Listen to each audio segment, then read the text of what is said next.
अस्सलाम वालेकुम। मुबीन, आवाज़ आ रही है आपको?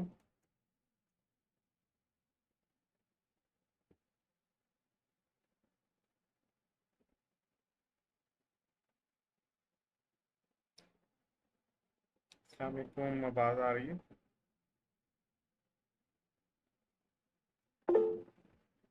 ओके। अच्छा, तो हमारा जो लास्ट लेक्चर था उसमें हमने एक पैटर्न पढ़ा, जिसके अंदर हम ये देख रहे थे कि different income of head of incomes होते हैं। फॉर एग्जांपल हमने कहा कि ये जो सैलरी से इनकम आ रही होती है, ये सैलरी भी एक हेड ऑफ इनकम है। कोई इंसान बिजनेस से कमा सकता है, ये बिजनेस भी हेड ऑफ इनकम है। कोई प्रॉपर्टी से रेंटल इनकम वगैरह कमा सकता है, ये भी हेड ऑफ इनकम है। कोई शेयर्स वगैरह बेच के उससे मुनाफा कमा सकता है, ये भी हेड ऑफ इनकम है। और कोई अदर सोर्स इन ऊपर वाले चारों के अलावा अगर बचती है, उससे कोई पैसा कमा रहा है, तो वो भी हेड ऑफ इनकम है।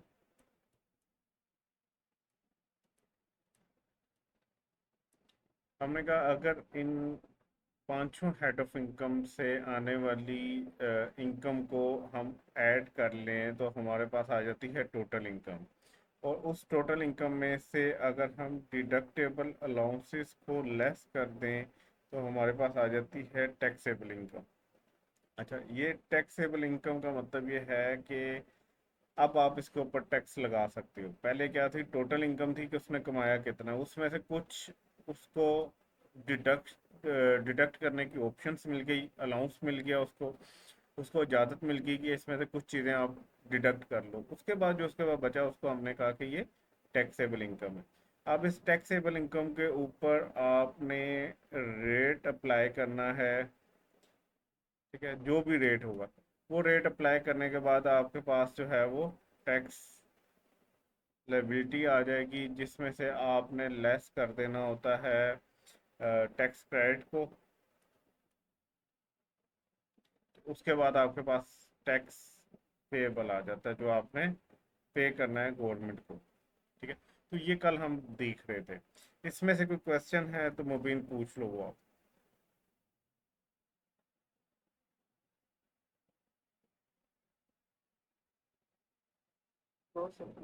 चलो।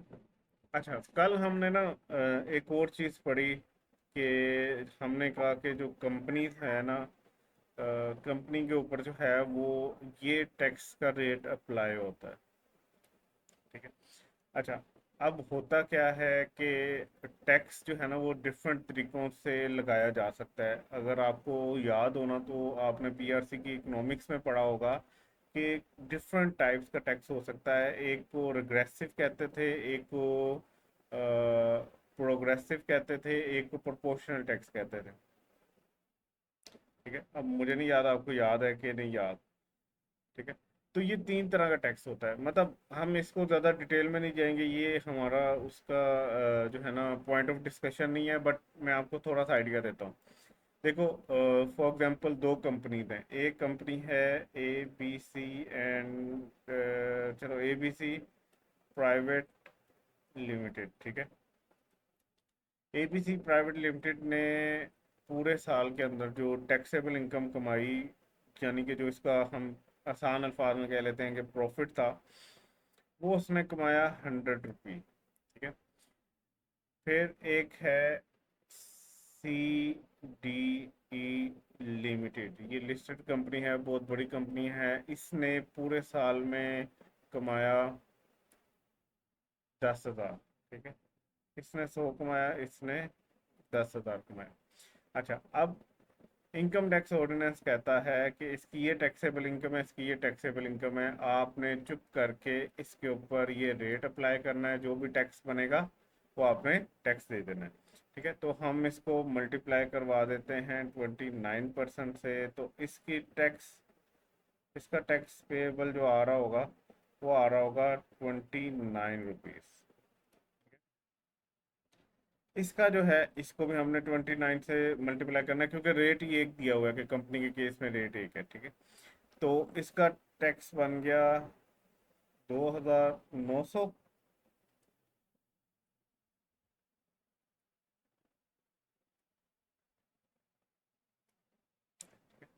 तो इसका ये टैक्स बन गया। अच्छा, अब यहाँ पे ये फिक्स टैक्स रेट रखने का एक फायदा भी है, एक नुकसान भी है। मतलब जो इसके हक में बात करेंगे ना, वो कहेंगे कि भाई आप एक खास रेट रखो, हर बंदा उसी रेट के ऊपर टैक्स दे। उसको पता होगा कि भाई मैं जितने भी कमाऊंगा, मैंने अपने जितनी भी टैक्सेबल इनकम होगी उसका 29% तो गवर्नमेंट को देना ही देना है। तो एक क्लियर डायरेक्शन होगी टैक्स से रिलेटेड हर बंदे की। लेकिन जो इसके अगेंस्ट बात करते हैं ना, फॉर एग्जांपल ये वाले इसके अगेंस्ट बात करेंगे, ये कहेंगे देखो सर, मैं टोटल पूरे साल में टैक्सेबल इनकम कमाता हूँ 100 रुपये, उसमें से भी आपने मेरे से 29 रुपये ले लिए हैं। मेरे पास पीछे जो बचे हैं वो से 71 बचे हैं, मैं इसके अंदर से कुछ जो है वो अपने पास सेविंग रखूंगा, कुछ अपने शेयर होल्डर्स को पैसे दूंगा, रिटर्न करूंगा, डिविडेंड के तौर पे दूंगा। तो मैं तो पहले ही बेचारी छोटी कंपनी हूँ, मेरे से आपने इतना बड़ा शेयर ले लिया। जबकि इसको देखो, ये कहेंगे एबीसी वाले कहेंगे, इसको देखें, उसने 10,000 रुपये कमाए थे और उसमें से सिर्फ उसने 2,900 दिया है। मतलब अभी भी उसके पास 7,100 है जो वो अपने शेयर होल्डर्स को डिविडेंड के तौर पे दे रहा होगा। तो ये ज्यादती है सर, सारों के साथ ये सेम रेट ना रखें। जिनकी इनकम कम है उनसे आप कम ले लें, जिनकी इनकम ज़्यादा है उनसे ज़्यादा ले लें। फॉर एग्जाम्पल ये एबीसी वाला कहेगा कि मेरी 100 रुपये है ना, तो मेरे से सर आपको बनता था जायज़ कि आप मेरे से कोई 9%, कोई 10% ले लेते, तो चलो मेरे पास भी थोड़ा सा मुनाफा बच जाता, मैं भी कारोबार करता रहता। ये इससे आप 29% ले लें, वो कमाते ही बहुत है। ठीक है, तो ये एक मसला है इसके अगेंस्ट के। एक फिक्स टैक्स रेट जब लॉ में लिखा जाता है, तो जो बेचारा कम कमा रहा होता है ना, उसको उससे मसला आता है कि यार वो इतना अमीर है, उससे भी मेरे वाले रेट पे ले रहे हो यार, उससे तो ज़्यादा लो। चलो मेरे से 29% लेना है ना, फिर सी डी ई से आप लो ना जरा 50%, तो फिर बात है ना, वो कमा भी तो इतना रहे हैं, मैं तो 100 रुपया कमा रहा हूँ, वो 10,000 कमा रहा है। तो ये एक जो है ना, वो काउंटर आर्गुमेंट हमेशा आता है जब कोई फिक्स रेट रखा जाता है। ठीक है, तो इसका हल क्या है? इसका हल ये है कि हर बंदे से उसकी इनकम के लिहाज से रेट भी चेंज किया जाए। ठीक है, तो यहाँ पे अगर हम वो कहते, जो सीडी था वो इस हक में होता, तो वो कहता कि भाई 29% है ना, तुम्हें पता है तुम 100 रुपया कमाओ, 10,000 रुपया कमाओ, उससे तुम्हें लेना देना नहीं है। तुम ज्यादा मेहनत करो, तुम भी 10,000 कमा लो, तुम्हें भी 29% रेट पे चार्ज होगा, मुझे भी 29% रेट पे चार्ज होगा। तो इस फिक्स रेट के अगेंस्ट ना दोनों हैं। इसके हक में भी आपको मिल जाएंगी दलीलें, और इसके अगेंस्ट भी आपको दलील मिल जाएगी कि सेम फिक्स रेट हर बंदे पे अप्लाई होना चाहिए। जो ज्यादा कमा रहा होगा वो कहेगा बिल्कुल होना चाहिए भाई, मैंने एक्स्ट्रा मेहनत की है, मैं एक्स्ट्रा क्यों दूं, मेरे भी सेम रेट रखो आप। जिसने कम मेहनत की है वो कम ले रहा है, लेकिन जो कम कमा रहा होगा वो कहेगा कि भाई देखो उसके पास ज्यादा पैसे हैं, उससे ज्यादा रेट चार्ज करो। तो ये एक डिबेट रहती है। लेकिन पाकिस्तान में ना कंपनीज के ऊपर वो ये 29% है। अच्छा, इस कंपनीज के अंदर ना थोड़ा सा है कि बैंकिंग वाली कंपनीज के ऊपर जो है वो आई थिंक 29% है। स्मॉल कंपनी अभी हम आगे पढ़ेंगे, ठीक है, उसके ऊपर 20% है। और ऑल अदर कंपनीज जो है ना, उन सब के ऊपर 29% है। मतलब ये दो सारी कंपनियों में से निकाल दी, बैंकिंग कंपनी, स्मॉल कंपनी, बाकी जितनी बची उनके ऊपर 29% है। लेकिन अभी आप याद रखने के लिए सिर्फ 29% याद रखो, आगे चल के आहिस्ता आहिस्ता आपको बाकी चीज़ें भी क्लियर होती जाएंगी। अच्छा, तो अब जब कंपनी का केस आता है तो हमेशा एक ही रेट जो है ना वो अप्लाई होता है। लेकिन जब हम बात करते हैं ना एओपी या इंडिविजुअल, तो उनके लिए ना डिफरेंट रेट्स इस्तेमाल हो रहे होते हैं सैलरी के हिसाब से। ठीक है, हमारा लाइट चली गई है मेरे यहाँ पे, चलो सही है, आ रहा है नज़र। ठीक है, हमारे यहाँ पाकिस्तान में ना जो है क्या उसको कहते हैं, जो इनकम टैक्स ऑर्डिनेंस है, ठीक है, उसके अंदर एक पार्ट है जो फर्स्ट कैजुअल कहलाता है। इस फर्स्ट कैजुअल के अंदर ना रेट्स वगैरह के बारे में डिस्कशन हुई है, इसमें रेट्स लिखे हुए हैं। ठीक है, तो आज हम रेट्स पढ़ने जा रहे हैं। रेट्स कौन से पढ़ने जा रहे हैं? Rates of tax for individual and AOP, ठीक है, एसोसिएशन ऑफ पर्सन। तो आज हम ये पढ़ने जा रहे हैं। अच्छा, अब जो इसके बाद अगली स्लाइड पे रेट आएंगे ना, वो हर इंडिविजुअल के ऊपर लगेंगे।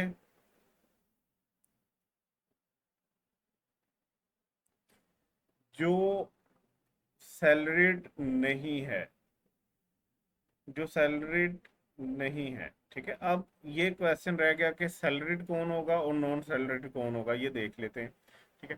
The rate of tax impose on income of every individual and AOP except, ठीक है, except salaried individual shall be set on the following table. आगे जो हम टेबल पढ़ने जा रहे हैं उसमें हमने कहा कि हर इंडिविजुअल और हर एओपी पे यही लगने हैं, लेकिन शर्त यह है कि वो इंडिविजुअल सैलरीड पर्सन ना हो। अच्छा, जब आप ये बात सैलरीड पर्सन वाली पहली दफ़ा सुनोगे या सैलरीड इंडिविजुअल की बात पहली दफ़ा सुनोगे, आपको लगेगा कि जिस बंदे की सैलरी होगी वो सैलरीड इंडिविजुअल है, जो बंदा सैलरी नहीं कमा रहा वो नॉन सैलरीड इंडिविजुअल है, ठीक है। तो बट ऐसा नहीं है, ये थोड़ा सा लॉ के अंदर ना इतना सिंपल नहीं रखा हुआ। अगर कोई बंदा सैलरी कमा रहा है वो स्टिल नॉन सैलरीड पर्सन भी तस्वर किया जा सकता है और सैलरीड भी तस्वर किया जा सकता है। सो आज हम कंपनी से हट के इंडिविजुअल और एओपी के टैक्स रेट्स पढ़ने जा रहे हैं, ठीक है। ये टैक्स रेट जो ये वाला टेबल है ना, इसको हमसे कह लेते हैं कि ये टेबल वन है। ये टेबल वन किसके लिए है? हर एओपी पे अप्लाई होगा और नॉन सैलरीड इंडिविजुअल के लिए, ठीक है। अब जरा देखो, इसमें तो रेट्स ही डिफरेंट हो गए हैं। ये देखो, ये और हमें तो आदत है कि कंपनी के केस में सीधा सीधा 29% लगना है और कहानी खत्म, ठीक है। इसका मतलब यह है कि खाली एक 29% से कहानी खत्म नहीं हो सकती। लॉ के अंदर जो है वो डिफरेंट इनकम वाले लोगों से डिफरेंट रेट के ऊपर भी टैक्स लिया जा सकता है। अच्छा, अब इस टेबल को समझते हैं। पहले तो टेबल कहता है कि कोई भी एओपी या नॉन सैलरीड इंडिविजुअल जो होगा, ठीक है, ये भी हमने ये डिस्कशन पेंडिंग की है कि सैलरीड कौन होगा और नॉन सैलरीड कौन होगा। ये डिस्कशन फिलहाल पेंडिंग की है, आगे चल के मैं क्लियर करता हूँ। एओपी और नॉन सैलरीड पर्सन जिसने टैक्सेबल इनकम कमाई है पूरे साल की 6 लाख से नीचे नीचे, अप टू का मतलब क्या है कि यहाँ इस मार्क से नीचे नीचे, तो उससे कोई टैक्स नहीं दिया जाए। क्लियर?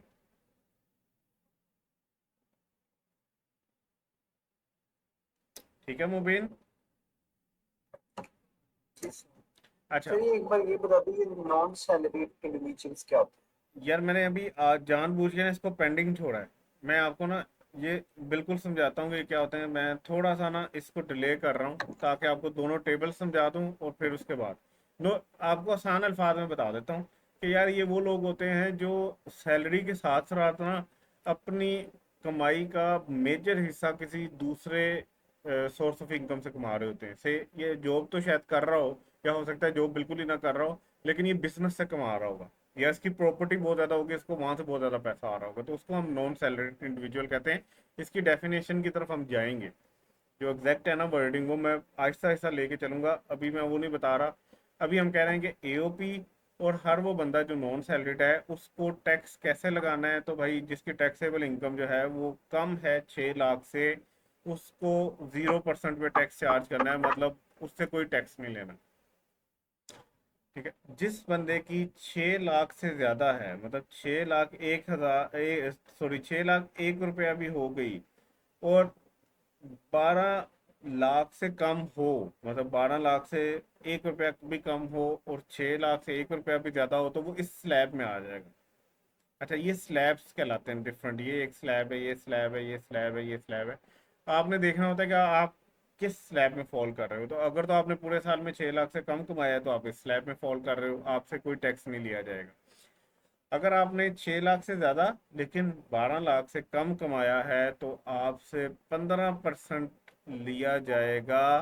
बट वो 15% लिया जाएगा एक्सीडिंग 6 लाख, मतलब 6 लाख अभी तक यहाँ इस स्लैब में भी एग्जाम्प्ट है कि 6 लाख के ऊपर कोई पैसा नहीं लिया जा रहा।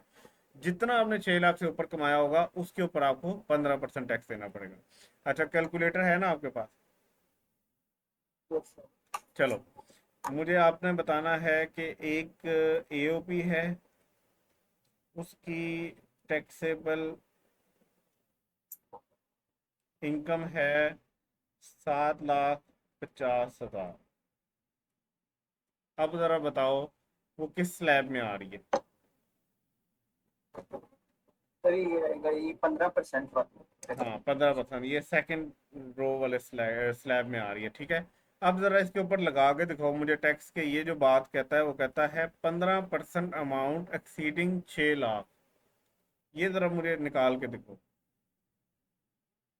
इसकी वर्किंग करके दिखाओ जरा। टैक्स जो पेएबल निकालना है वो निकाल के दिखाओ। सर ये बनेगी कि 12,500। कैसे बनाया है? सर ये आपने दिए हैं 7,50,000 देखो वो कहता है और कि उसको 15।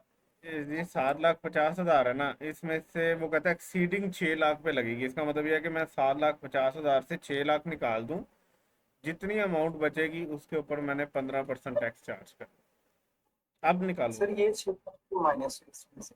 ये देखो ना, उसने कानून ने बताया ना, वो कहता है 15% of the amount exceeding.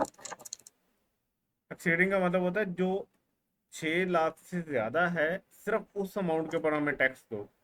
6 lakh तक तो वो कहता है पहले स्लैब में ही एग्जाम्प्ट कर दी है। 6 लाख से जितनी ऊपर अमाउंट बन रही है ना, उसके ऊपर 15% हमें टैक्स दे दो। तो ये कैलकुलेशन बनेगी, जरा निकालो इससे, कैलकुलेशन करो जरा। 7.5 lakh minus 6 lakh multiply by 15%।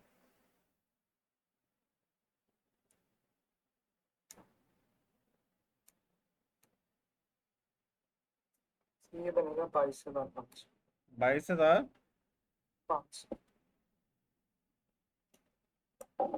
ठीक है, तो ये टैक्स पेएबल बन जाएगा। ठीक हो गया? इसका मतलब क्या है कि ये वाला जो है ना, जो ये स्लैब्स वाला सिस्टम है, ये हर बंदे के लिए ना डिफरेंट होता है। जो बंदा 6 लाख से कम कमा रहा है ना, ये लगाने को उसके ऊपर भी 15% लगा सकते थे, लेकिन गवर्नमेंट ने उसको कहा कि यार ये बेचारा कमाई पूरे साल में 6 लाख रहा है, इससे कोई टैक्स ना लिया जाए, ये वैसे बेचारा बड़ा तंग होगा अपनी जिंदगी। ठीक है।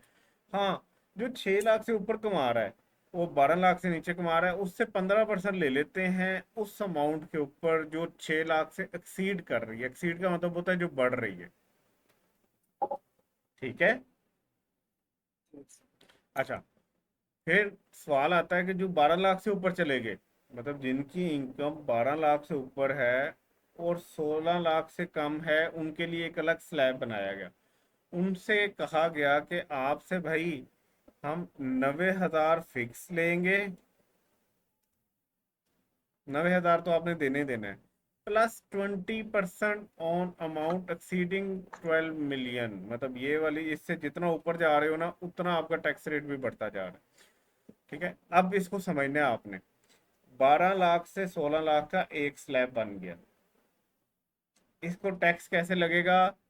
90,000 तो उसने चुप करके देने ही देना है, बाकी टैक्स कैलकुलेट होगा। वो बाकी टैक्स कैलकुलेट ऐसे होगा कि जितना टैक्स इस इनिशियल लिमिट से ज्यादा, जितनी टैक्सेबल अमाउंट इससे ज्यादा है, इसका और उसका डिफरेंस ले लो और उसके ऊपर 20% लगा दो। फॉर एग्जाम्पल दोबारा करते हैं, एक एओपी है, ठीक है, उसकी टैक्सेबल इनकम जो है वो है 15 लाख रुपए। तो मुझे जरा बताओ कि इसका टैक्स कितना बनेगा?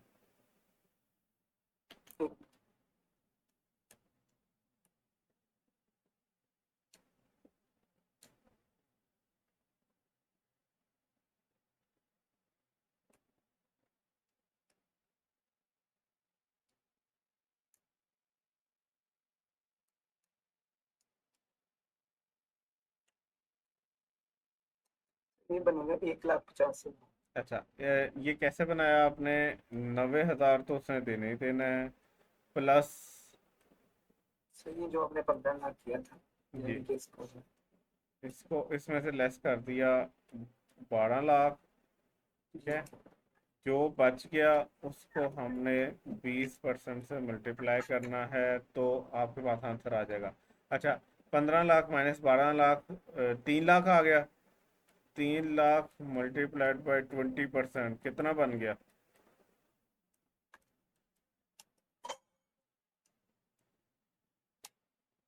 60,000। जी, 60 हजार। 60,000। और ये 90 हजार, इन दोनों को सम करो तो कितना बन गया? 1,50,000। इतना ही निकाला था पहले भी आपने। जी। चलो गुड है। तो ये इस तरह टैक्स निकला करेगा। इसका मतलब क्या है कि हर इनकम के लेवल के ऊपर गवर्नमेंट ने डिफरेंट रेट रखा हुआ है, ताकि जो जितना ज़्यादा कमा रहा होगा उससे उसी रेट के हिसाब से उसकी रेट भी उसी हिसाब से बढ़ाया जा सके। ठीक है। नेक्स्ट स्लैब में वो कहता है जो 16 लाख से ऊपर चला गया और 32 लाख से कम कमा रहा है, तो उससे आपने फिक्स ले लेना है 1,70,000 प्लस 30% ऑफ अमाउंट एक्सीडिंग ये वाली। 16 लाख से जितनी ऊपर है उसके ऊपर 30% ले लो। फिर 32 लाख से 56 लाख वाला जो स्लैब है उसमें कहता है 6,50,000 फिक्स ले लो प्लस 40% अमाउंट एक्सीडिंग 32 लाख। तो फिर एक ऐसा लेवल उसने रख दिया कि भाई अब मैं बार बार ये आपको कैटेगरीज नहीं बताऊंगा। उसने कहा अब से जिसने 56 लाख से ऊपर कमाया ना, उसने 16,10,000 फिक्स देना है और 45% देना है अपनी उस अमाउंट का जो 56 लाख से ऊपर होगी। सो ये एक स्लैब बन गया। ये स्लैब किसके लिए है? हर एओपी के लिए है और हर नॉन सैलरीड इंडिविजुअल के लिए। क्लियर? सर ये लास्ट से करेंगे, इसमें भी 6 लाख है, उस अमाउंट एक्सीडिंग भी हाँ, ये 56 लाख करनी की। है ना, अभी इसकी भी मैं आपको करवा लेता हूँ एक प्रैक्टिस। ये जो लास्ट वाला है, ठीक है। एक है हमारे पास एओपी, उसकी टैक्सेबल इनकम है जनाब, उसकी टैक्सेबल इनकम है 6 मिलियन। ठीक है, इस स्लैब में आ रहा है। अब ज़रा इसका टैक्स आप कैलकुलेट करो। 6 मिलियन है, 6 के बाद 6 सिफर है।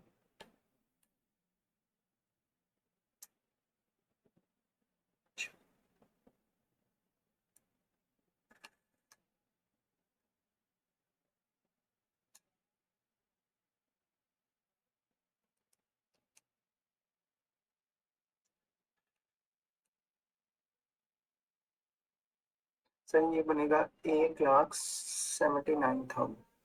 नहीं नहीं नहीं, 1 लाख तो बनेगी नहीं, क्योंकि इसका फिक्स वाला पोर्शन तो देखो कितना ज़्यादा है। 16 लाख का तो फिक्स पोर्शन है। नहीं सर, सॉरी सर, 17,90,000। ठीक हो गया।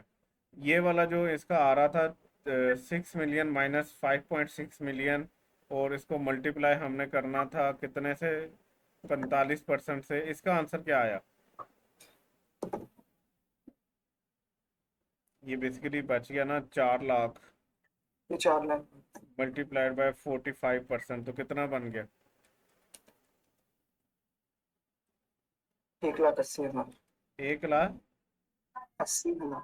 80,000, ये 1,80,000 उसका आ गया, जो कि रेट के साथ फ्लक्चुएट करेगा, और 16,10,000 उसका फिक्स रहेगा। तो ये टोटल कितने बन गए थे? 17,90,000। 17। 90,000। ठीक है, तो ये इसकी टैक्स लायबिलिटी बनेगी। अब आपको आइडिया हो गया होगा कि गवर्नमेंट ने इंडिविजुअल के केस में और एओपी के केस में जो है ना वो स्लैब्स बना दिए, ताकि जो कम कमाई कर रहा है, अब अगर ये वाला बंदा बेचारा 6 लाख जो कमा रहा होता, इससे 45% ले रहे होते, तो ये बेचारा तो कुछ भी घर लेके नहीं जा रहा होता। तो इस तरह हर इनकम का लेवल जैसे जैसे बढ़ता जा रहा है, उसके ऊपर टैक्स का बर्डन भी बढ़ाया जा रहा है गवर्नमेंट की तरफ से। ठीक तो है। वैसे ये वाला जो टेबल दिया हुआ है, ये पेपर में दिया होगा? दिया होगा, दिया होगा। ठीक है। मेन चीज क्या है कि अगर आपको ये समझ आ गया ना कि इस टेबल को अप्लाई कैसे करना है, देखो ये मैंने आपको कल भी बताया था, ये टेबल हर साल चेंज होता है। हर गवर्नमेंट जब नया बजट पेश करती है ना, तो वो अपने हिसाब से चेंजेस कर रही होती है। जहाँ पे उसको लगता है ना कि यार इस दफा टैक्स की जरूरत ज्यादा है, तो वो क्या करती है, वो इस रेट को बढ़ा देगी, इसको बढ़ा देगी फिक्स अमाउंट को, तो उसको पैसे ज्यादा मिलने शुरू हो जाएंगे एओपी और नॉन सैलरीड इंडिविजुअल से। जहाँ पे गवर्नमेंट को लगेगा लोगों को रिलीफ देना है, तो वो इनको कम कर देती है। तो हर साल ही ये टेबल चेंज हो रहा होता है। मेन जो आपको सीखना है वो ये सीखना है कि इस टेबल को अप्लाई कैसे करना है। अगर आपको ये समझ आ गई है ना कि ये जो टेबल दिया हुआ है इसके मुताबिक ये रेट कैसे अप्लाई करना है, तो और आपको कुछ भी करने की जरूरत नहीं है। मतलब ये आपके सामने एक चीज गिवन होगी, सिर्फ आपने उसको अप्लाई करना है अपने क्वेश्चन के अंदर, तो हो जाएगा अप्लाई। जी सर। अच्छा, फिर ना इस साल ये एक नई प्रवियन आई है जो कि अभी मैं छोड़ रहा हूँ आपके लिए, ठीक है, इसको हम बाद में डिस्कस करेंगे। ये इस साल गवर्नमेंट ने क्या किया है, गवर्नमेंट ने कहा कि भाई जो बंदा बहुत ज्यादा कमा रहा है ना, और उसकी टैक्सेबल इनकम एक्सीड कर गई 10 मिलियन से। 10 मिलियन किस स्लैब में आ रहा है?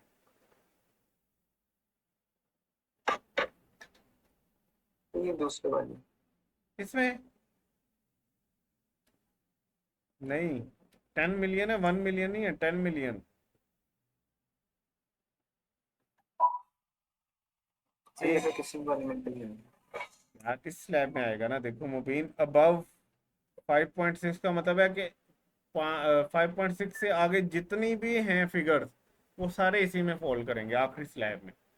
यानी कि ये जो लिखा हुआ है अबव है सिर्फ 56 लाख, यानी कि 56 लाख से ऊपर जितनी चाहिए। जितना मर्जी ऊपर चला जाए, ठीक है, यहाँ पे 50 मिलियन आ जाए, 100 मिलियन आ जाए, कोई फिगर भी जो इससे ऊपर है ना, उसने इसी स्लैब के अंदर टैक्स होना। क्लियर? जी।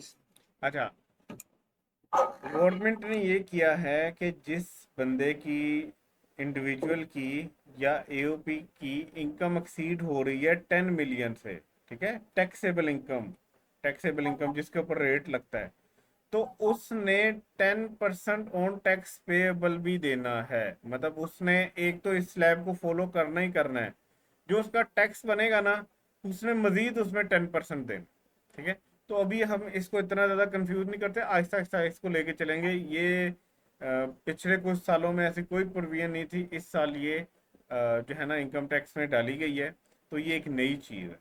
तो अभी फिलहाल हम इसको इतना कॉम्प्लिकेट नहीं करेंगे, आहिस्ता आहिस्ता क्वेश्चंस करते जाएंगे, आहिस्ता आहिस्ता इसको कॉम्प्लिकेट करते जाएंगे, कोई मसला नहीं। सो ये आपको पता लग गया कि एओपी और नॉन सैलरीड इंडिविजुअल को कैसे टैक्स किया जाता है, उसके लिए रेट्स दिए हुए हैं, और उन रेट्स को कैसे अप्लाई करना है इनकम के ऊपर। इसमें कोई क्वेश्चन? No sir. अच्छा, अब हम आगे चलते हैं, आगे चलते हैं तो अब बात कर लेते हैं सैलरीड पर्सन की। पहले था नॉन सैलरीड और एओपी, अब है सैलरीड पर्सन।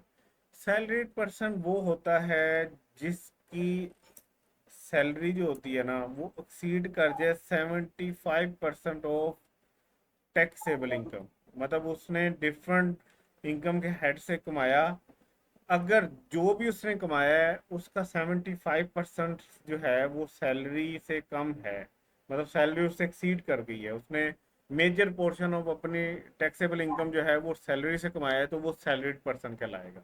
ठीक है, इसको भी एग्जांपल से करेंगे, अभी सिंपल रखते हैं। अब कोई बंदा है वो सैलरीड हो गया है, तो उसके लिए टैक्स रेट डिफरेंट है। मतलब जो बेचारा नौकरी कर रहा है और मेजर शेयर ऑफ इनकम नौकरी से कमा रहा है, उसके लिए अलग टैक्स के रेट बताए गए हैं गवर्नमेंट की तरफ से। और जो बंदा नॉन सैलरीड है, यानी वो किसी और source of income, head of income से ज़्यादा कमा रहा है, उसके लिए अलग रेट्स बताए गए।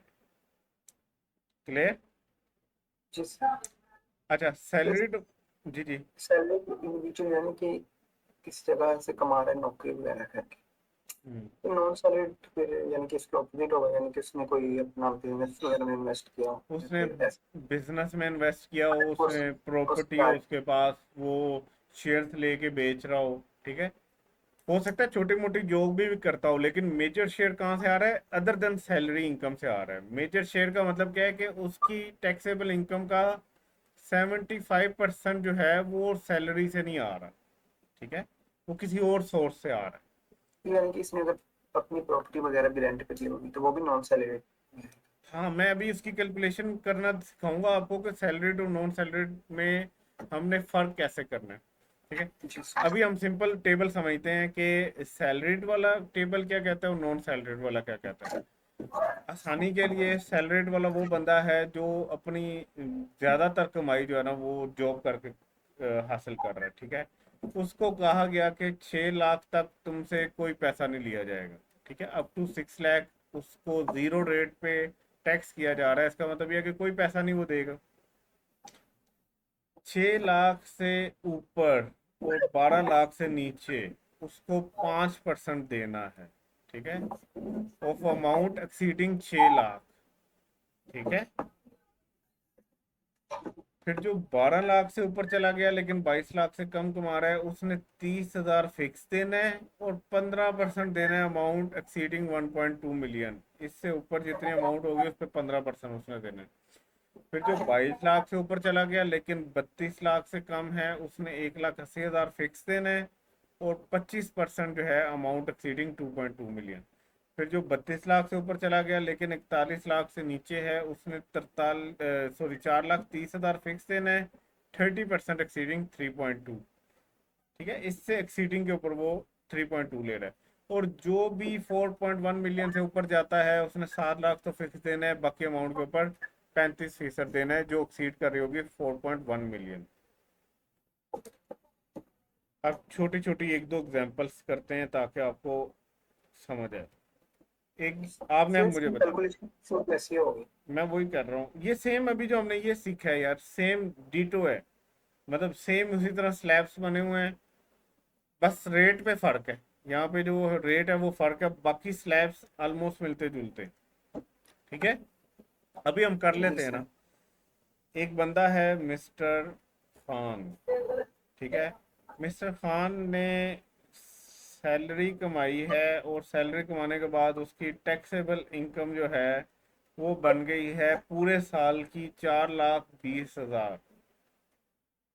फाइंड करके बताओ मुझे कि टैक्स कितना उसने देना है।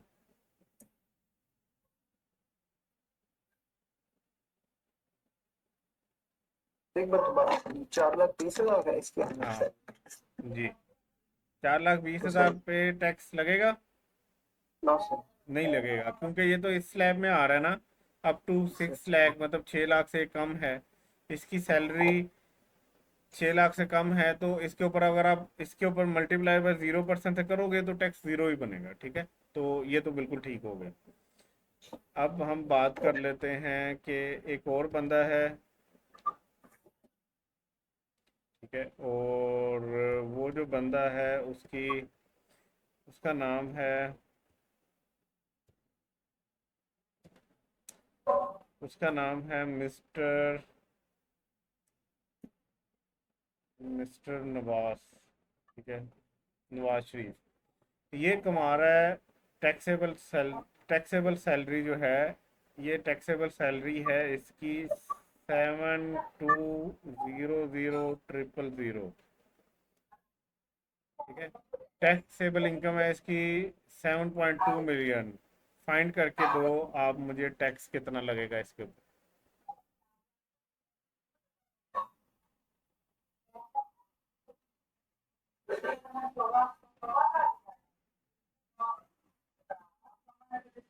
सर एक मिनट, ये एक बार दूसरा ये वाला,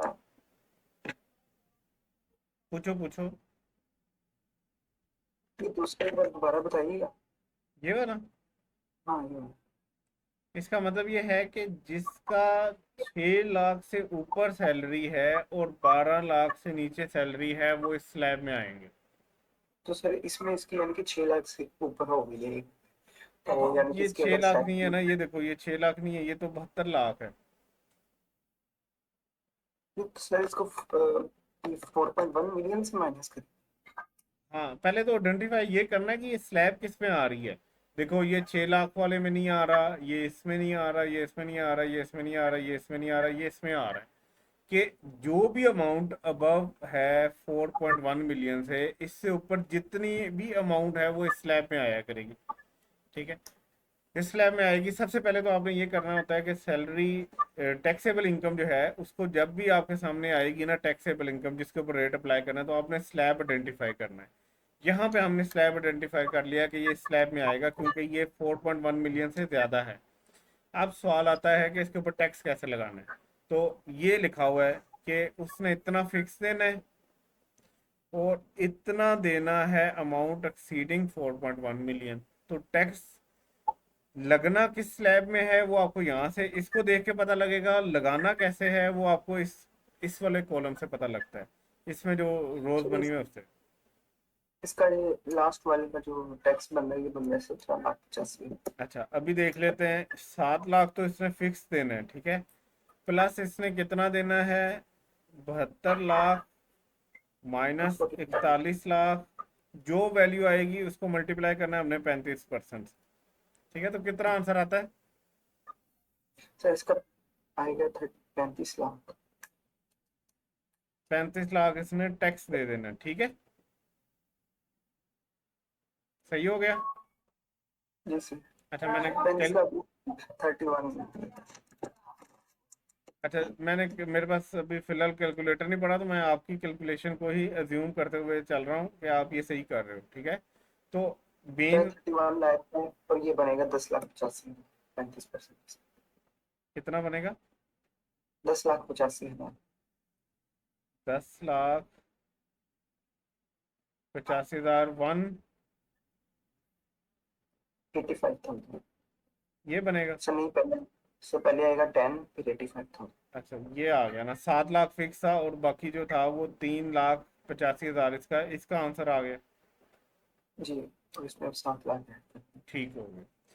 सो अब आपको थोड़ी बहुत समझ आ गई होगी कि स्लैब्स को देखना कैसे है और उससे कैलकुलेशन कैसे करनी है। नहीं, एक बार ये दूसरा नहीं मुझे समझ में आता है। ये वाला जी। अभी इसके अभी मैं एक और सिनेरियो बना रहा हूँ ना, तो आपने आइडेंटिफाई करना है वो किस स्लैब में जाता है।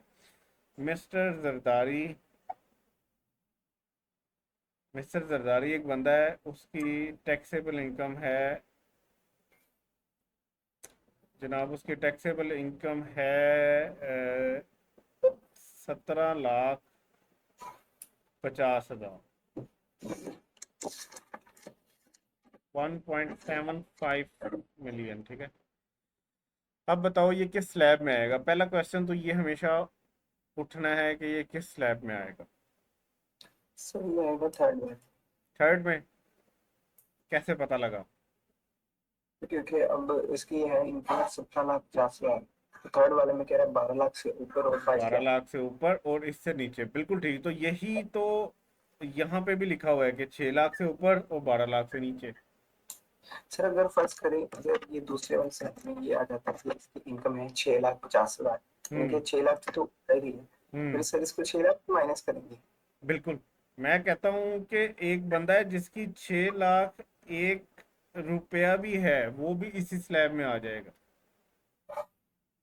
ठीक है। 6 लाख से ऊपर 1 रुपया भी हो गया ना, तो आपने स्लैब चेंज हो जाना है आपका, आपने इसमें आ जाना, ठीक है। जी सर। अब होता क्या है, जो हम जैसे कंपनीज का फिक्स टैक्स रेट था उसके ऊपर हमने आर्गुमेंट दिए ना, कि कुछ लोगों को लग रहा होगा कि ये बिल्कुल जस्टिफाइड है कि जो बंदा ज़्यादा कमाता है उससे भी सेम रेट के ऊपर लो, जो कम कमाता है उससे भी सेम रेट पे लो। लेकिन जो कम कमा रहा होगा वो कहेगा भाई ये ज्यादती है, मैं थोड़े से पैसे कमाता हूँ, मेरा 29% ले जाती हो। वो इतना ज़्यादा कमा रहा है, उसका भी 29% ले रहे हो, उससे तो कोई 50% लो ना उसकी इनकम का, ताकि उसको भी कोई थोड़ा सा फर्क पड़े, ठीक है। हर उस टैक्स की अपने जस्टिफिकेशन देते हैं, जो लोग उसके हक में हैं और जो लोग उसके खिलाफ हैं वो अपनी जस्टिफिकेशन देते हैं। ये जो स्लैब रेट्स वाला सिस्टम है ना, स्लैब रेट्स वाला, इसमें भी लोग इसके हक में भी बात करते हैं, इसके खिलाफ भी बात करते हैं। मतलब एक बंदा है जिसकी 6 लाख रुपया पिछले साल सैलरी थी, उससे कोई टैक्स नहीं लिया जा रहा था। इस साल उसकी सैलरी उन्होंने 10,000 से बढ़ा दी, तो उसकी सैलरी कितनी होगी, 6,10,000। अब ये सिर्फ 10,000 रुपये बढ़ने से वो अगले स्लैब में चला गया। इवन मैं आपको बता रहा हूँ, 6 लाख 1 रुपया भी उसकी सैलरी बढ़ा देना उसकी बॉस, उसका बॉस, तो वो किस में चला जाएगा, वो सेकंड स्लैब में चला जाएगा, और जहां पे उसको टैक्स नहीं लग रहा था अब उसको टैक्स लगना शुरू हो जाएगा। ठीक है। तो इस स्लैब सिस्टम के अंदर एक बंदा जो इस स्लैब में है उसकी 1 रुपए से भी इनकम बढ़ी तो वो इस स्लैब में चला जाएगा, उसको ज्यादा टैक्स देना पड़ जाएगा। सेम इसी तरह। तो इसके भी अगेंस्ट बहुत से लोग जो है वो आर्गुमेंट्स करते हैं कि भाई ये नाइंसाफी है। ये जो आपने स्लैब्स बनाए हैं ये किसी हद तक ठीक है, लेकिन जब थोड़ी सी भी इनकम बढ़ती है ना तो बंदे की टैक्स के ऊपर बहुत ज्यादा फर्क पड़ जाता है। ठीक है। तो बाकी ये ठीक है, जिन्होंने इसके हक में बयान देना है वो कहते हैं कि भाई बिल्कुल ठीक है, जो कम कमा रहा है उसका रेट भी कम होना चाहिए, जो ज्यादा कमा रहा है उसका रेट भी ज्यादा होना चाहिए, तो वो कहते हैं जस्टिफाइड। ठीक हो गया। अब ये सारी जी चीजें क्लियर हैं या इसमें से कोई और क्वेश्चन करें अभी हम? No sir. ठीक है। तो ये हमारे पास ना दो स्लैब्स हैं। एक है सैलरीड वाला, ये वाला, और एक है ये वाला नॉन सैलरीड और एओपी वाला। ठीक हो गया।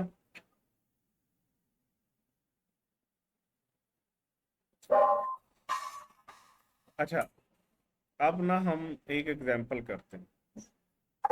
सर वैसे जो आपने अभी जो टैक्स रेट करवाए हैं, यानी कि इनके ऊपर भी वो जो रेजिडेंसी वाला कंसेप्ट अप्लाई हो। हाँ जी। मतलब ये टैक्स रेट अप्लाई ही तब होंगे जब आप ये देख चुके होगे कि बंदा रेजिडेंट है या नहीं है। ठीक है।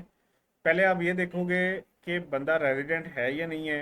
अगर वो रेजिडेंट नहीं है तो फिर तो उसकी सिर्फ जो है ना पाकिस्तान इनकम टैक्स होगी। अगर कोई बंदा रेजिडेंट है और वो जो है वो बाहर भी कमा रहा है पाकिस्तान में भी कमा रहा है तो उसकी दोनों इनकम जो होनी है वो नहीं है। ये आगे चल के आहिस्ता आहिस्ता हम पढ़ेंगे। तो सबसे पहला स्टेप क्या होता है, रेट के ऊपर जाने से पहले, टैक्स की कैलकुलेशन से पहले आप देखते हो बंदा रेजिडेंट है या नहीं है। से हमें उसका आंसर मिल गया। अब हम आ जाते हैं कि उसकी डिफरेंट सोर्स ऑफ इनकम है, डिफरेंट हेड ऑफ इनकम है, इनको हम कैलकुलेट करेंगे। ये मैंने आपको बताया था, हर हेड ऑफ इनकम का अलग चैप्टर है। ठीक है। तो इसको कैलकुलेट करने के बाद आपके पास ये वैल्यू आ जाएगी जिसको हम कहते हैं टोटल इनकम। उसके बाद उसमें से डिडक्टेबल अलाउंसेस लेस करोगे तो टैक्सेबल इनकम आ जाएगी। जब आप इस स्टेज पे पहुंच जाओगे ना, अब आपके पास वो रेट्स वाला आ जाएगा एरिया जो हमने अभी पढ़ा है। जब आप इस स्टेज पे पहुंचोगे तो उसके बाद रेट वाला एरिया खोलना है, उससे पहले तो हमें रेट की जरूरत ही नहीं पड़ रही। ठीक है। अच्छा, अब ना एक बंदा है जिसकी सैलरी है पूरे साल की 2 लाख रुपए। बिजनेस से उसने पूरे साल में कमाया है 10 लाख रुपए। प्रॉपर्टीज उसने कमाया है 2 लाख रुपए। कैपिटल गेन हुआ है उसको 1 लाख का। अदर सोर्स से उसने कमाया है 3 लाख। डिडक्टेबल अलाउंस है उसका 0। तो मुझे जरा टैक्सेबल इनकम तो बता दो आप। एक मिनट सर, 2 लाख इसने पर मंथ के लिहाज से नहीं कमाई नहीं, है ये या? मैंने साल के बताए हैं, एनुअल का। पूरे साल के हैं, इसमें मैंने वो कैलकुलेशन ही करवाई आपसे, पूरे साल के बता दी। 2, 10, 12 और 2, 14, 15 और 18। ठीक है। तो ये 18, देखो ये यहाँ पे आनी थी 18 लाख। 18 लाख के बाद यहाँ से डिडक्टेबल अलाउंस या ज़कात लेस होनी थी, वो मैंने कहा नहीं है इसमें कुछ भी। तो आपके पास जो टैक्सेबल इनकम है वो 18 लाख ही आ गई है। यहाँ तक क्लियर है? यस। अब ये 18 लाख जो है ये आपने रेट अप्लाई करना है इस पे 18 लाख पे। तो यहाँ से आप रेट अप्लाई करो 18 लाख पे और फिर मुझे बताओ।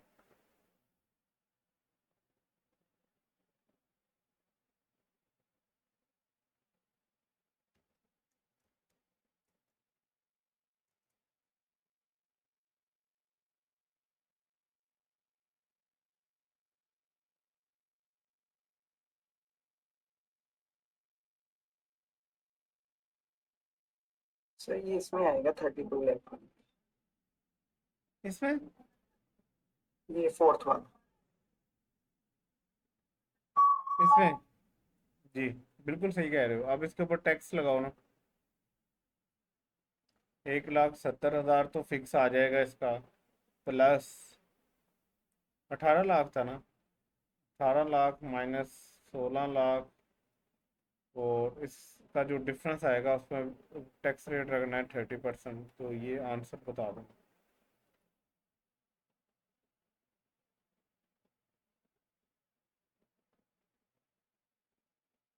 इसलिए बन रहा है 2 लाख, जी 2,30,000। सही है, उसका टैक्स कर दो। ठीक है, तो अब ये जो मैंने आपको फिगर्स लिखवाई है ना, अब मुझे पता कैसे चला कि ये पर्सन सैलरीड है या नॉन सैलरीड, क्योंकि हमने दोनों के लिए अलग टेबल्स देखे हैं, दोनों के लिए अलग अलग टेबल है। ठीक है, जो सैलरीड पर्सन है उसके लिए अलग टेबल है जहाँ से आपको रेट मिलेंगे, और जो नॉन सैलरीड पर्सन है उसके लिए अलग टेबल है।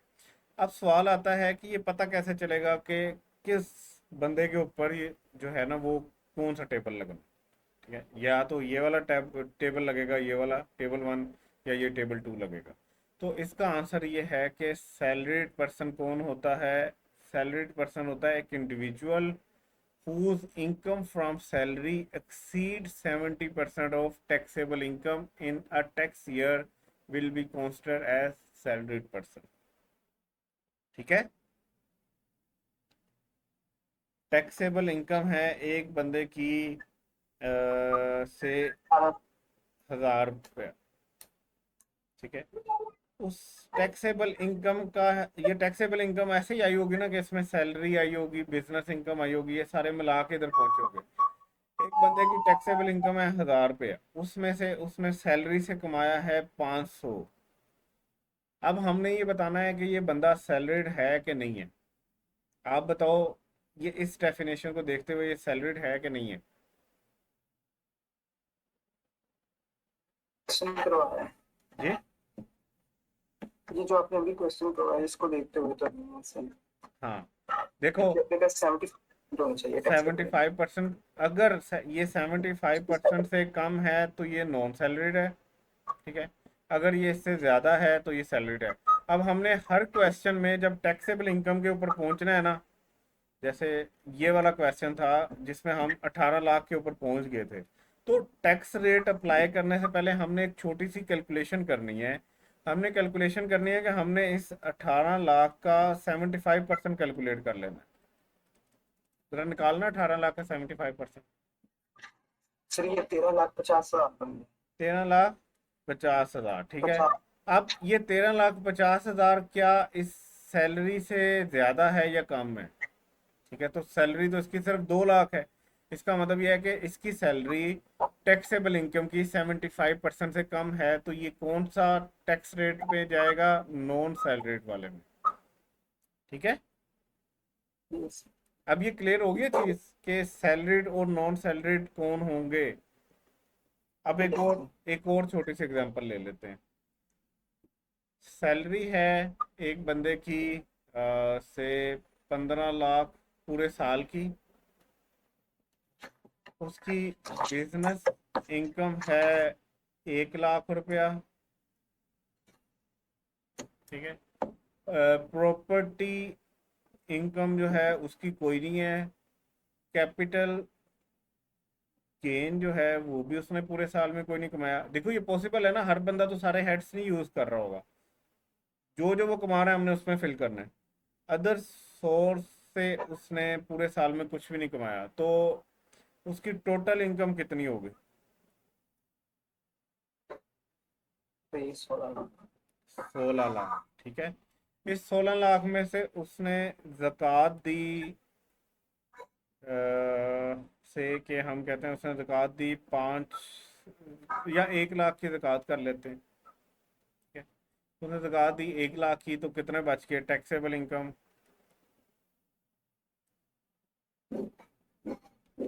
15 लाख। अब मैंने ये देखना है कि भाई ये सैलरीड पर्सन है कि नहीं है, तो मैं क्या करूँगा।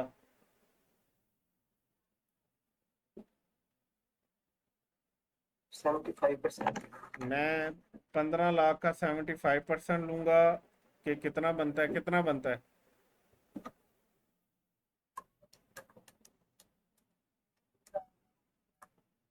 सर ये बन रहा है 11,25,000। ठीक है, 11,25,000 बन गया। अब मैं देखूंगा क्या सैलरी इससे कम तो नहीं है। अगर इससे कम है तो वो नॉन सैलरीड है, अगर इससे ज़्यादा है तो वो सैलरी है। तो ये तो 15 लाख की 15 लाख ही सैलरी है, तो ये इस पे कौन सा टैक्स रेट लगेगा? सैलरीड पर्सन वाला। ठीक हो गया? जी सर। ओके, सही है। तो चलो, हमने अब ये टेबल सीख लिया। अच्छा, अब इस टेबल के अंदर मैंने ये वाला पॉइंट छुड़वा दिया जानबूझ के। ये हम बाद में आहिस्ता आहिस्ता इसको कम्प्लेक्स करते जाएंगे, कॉम्प्लिकेटेड करते जाएंगे। अभी सिंपल रखने के लिए मैंने ये वाला पॉइंट आपको उस तरीके से नहीं समझाया। बाकी ये दोनों टेबल्स आपको समझा दिए। अच्छा, अब आपको जो है ना वो कुछ क्वेश्चंस होंगे, वो मैं आज आपको भेज भी दूंगा। ये अपडेटेड वाले में आई थिंक वो क्वेश्चंस हैं भी। ये वाले क्वेश्चन आपने करने हैं। ये वाले क्वेश्चन अपडेटेड नोट्स जो मैंने आपको भेजे ना, उसमें ये वाले एग्जाम्पल कुछ क्वेश्चंस हैं, इनको आपने सॉल्व करना है। क्वेश्चन 1, 2, 3, 4, 5, 6, 7, 8, 9 क्वेश्चन हैं ये। ठीक है, तो इसको आपने सॉल्व करना है। कर लोगे? जी चलो, इंशाल्लाह मिलते हैं नेक्स्ट वीक में, नेक्स्ट क्लास में। अल्लाह हाफिज।